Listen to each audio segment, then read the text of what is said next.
Congratulations to Indonesia on its historic 1-0 victory over China, a proof that the fighting spirit and love for one's country can transcend boundaries. Through the song Tanah Airku, Indonesia is not only singing but shouting to the world that the voice of the people who are sincere from the heart is far more shaking than thousands of watts of sound systems in European stadiums.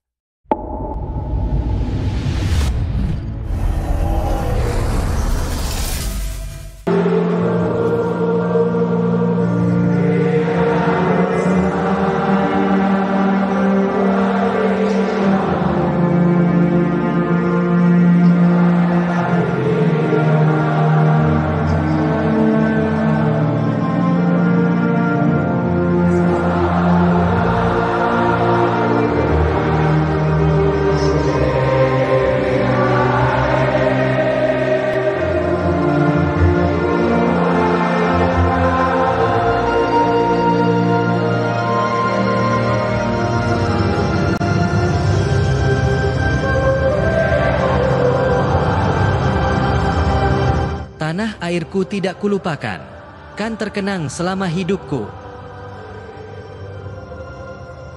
Bait itu dilantunkan ribuan suara, bukan di panggung orkestra, bukan pula di balairung kenegaraan, tetapi di dalam stadion yang biasanya hanya mengenal sorak-sorai dan teriakan.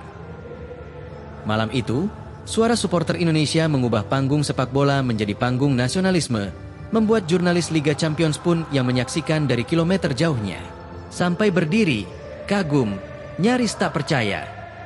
Pertandingan itu sejatinya adalah laga kualifikasi Piala Dunia. Tapi bagi Indonesia, itu lebih dari sekadar pertandingan. Itu adalah panggung untuk menyatakan keberadaan, menyuarakan cinta, dan merangkul luka-luka lama yang selama ini tersembunyi.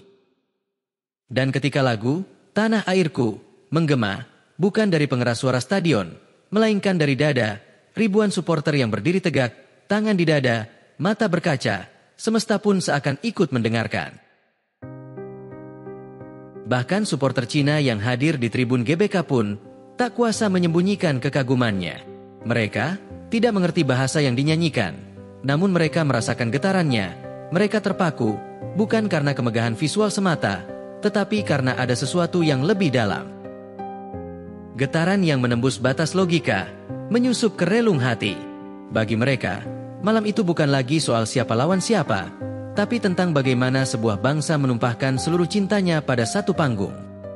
Mereka menyaksikan bagaimana suara bisa menjadi pelukan, dan koreografi menjadi bahasa yang tak butuh terjemahan. Kami datang sebagai lawan, tapi pulang sebagai saksi keajaiban, ucap salah satu dari mereka.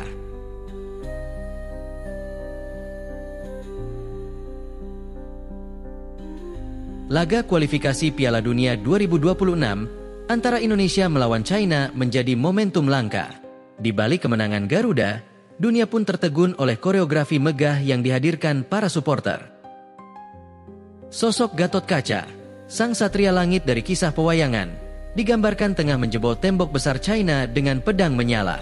Sebuah simbol kekuatan dan semangat juang bangsa Indonesia yang tak gentar menghadapi siapapun.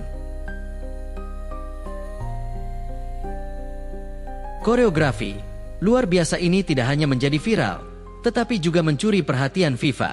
Tak butuh waktu lama, Presiden FIFA Gianni Infantino menyampaikan apresiasi langsung.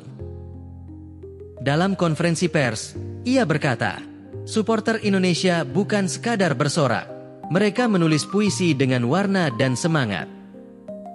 FIFA pun memberikan penghargaan resmi kepada supporter Indonesia sebagai supporter paling kreatif dalam sejarah kualifikasi Piala Dunia, sebuah pengakuan prestisius yang belum pernah diberikan kepada negara manapun, bahkan raksasa-raksasa sepak bola dunia.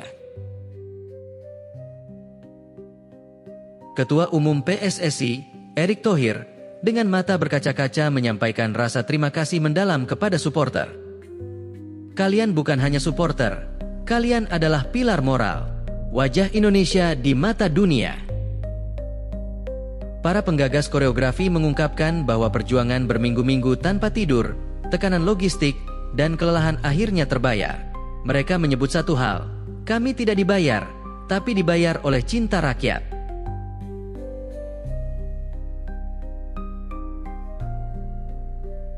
Saat Gema Idul Adha mengalun dari masjid ke masjid. Indonesia merayakan dua kemenangan, satu spiritual, satu emosional. Dan yang terakhir itu terjadi di atas rumput hijau yang kini menjadi saksi betapa besarnya cinta rakyat negeri ini pada merah putih. Sebuah kemenangan tipis, 1-0, atas raksasa Asia, timnas Cina. Namun sejatinya, itu adalah kemenangan yang berteriak nyaring dalam diam. Saat lagu kebangsaan Indonesia Pusaka dilantunkan puluhan ribu supporter di Gelora Bung Karno, bukan hanya stadion yang bergema, tapi juga langit. I just want to say, from all of us, where we born in Europe, in Indonesia, it doesn't matter. We are all Indonesia.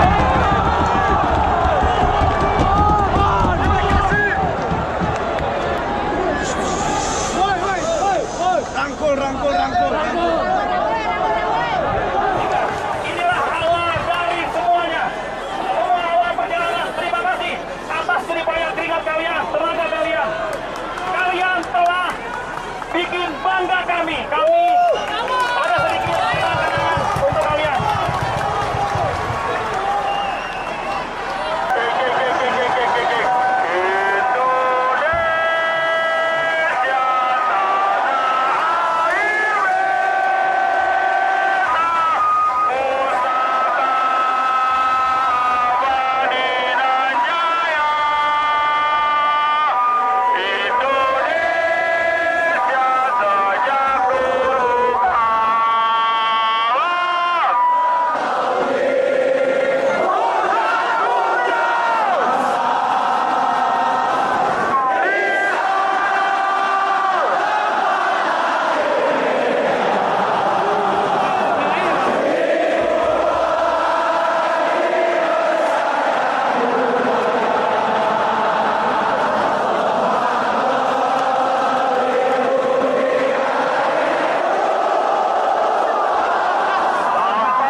Suara mereka menyatu, bukan sekadar menyanyikan lagu, tapi menyalakan jiwa bangsa. Dan di seberang lapangan, para pemain China terdiam, mematung, seolah waktu berhenti berdetak. Mereka tak sedang melihat lawan tanding.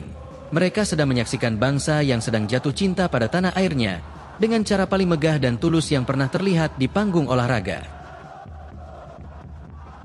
Atmosfernya tak masuk akal, seperti final Piala Dunia yang lahir dari dada rakyat biasa. Tapi inilah Indonesia. Jika mencintai, ia mencintai sepenuh langit, sedalam samudra, dan sekeras dentuman genderang takdir. Gol semata wayang dari Ole Romeni bukan hanya mencatat skor di papan digital, tetapi ia mengukir sejarah. Di tengah malam takbiran, saat langit dihiasi rembulan Idul Adha 1446 Hijriah, gol itu menjadi semacam takbir.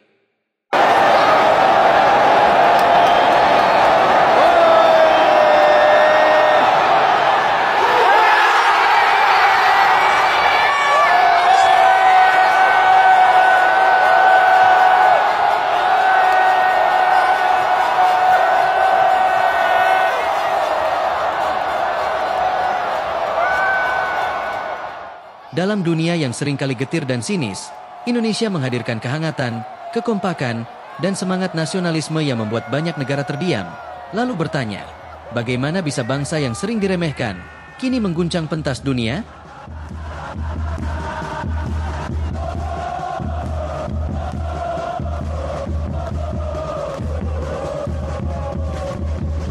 Nyanyian supporter adalah doa, koreografi adalah ayat, dan kemenangan itu sendiri adalah hadiah dari langit. Apa yang lebih indah daripada menyambut Idul Adha dengan kemenangan yang menyatukan? Tak ada debat politik, tak ada perbedaan suku, semua larut dalam merah putih.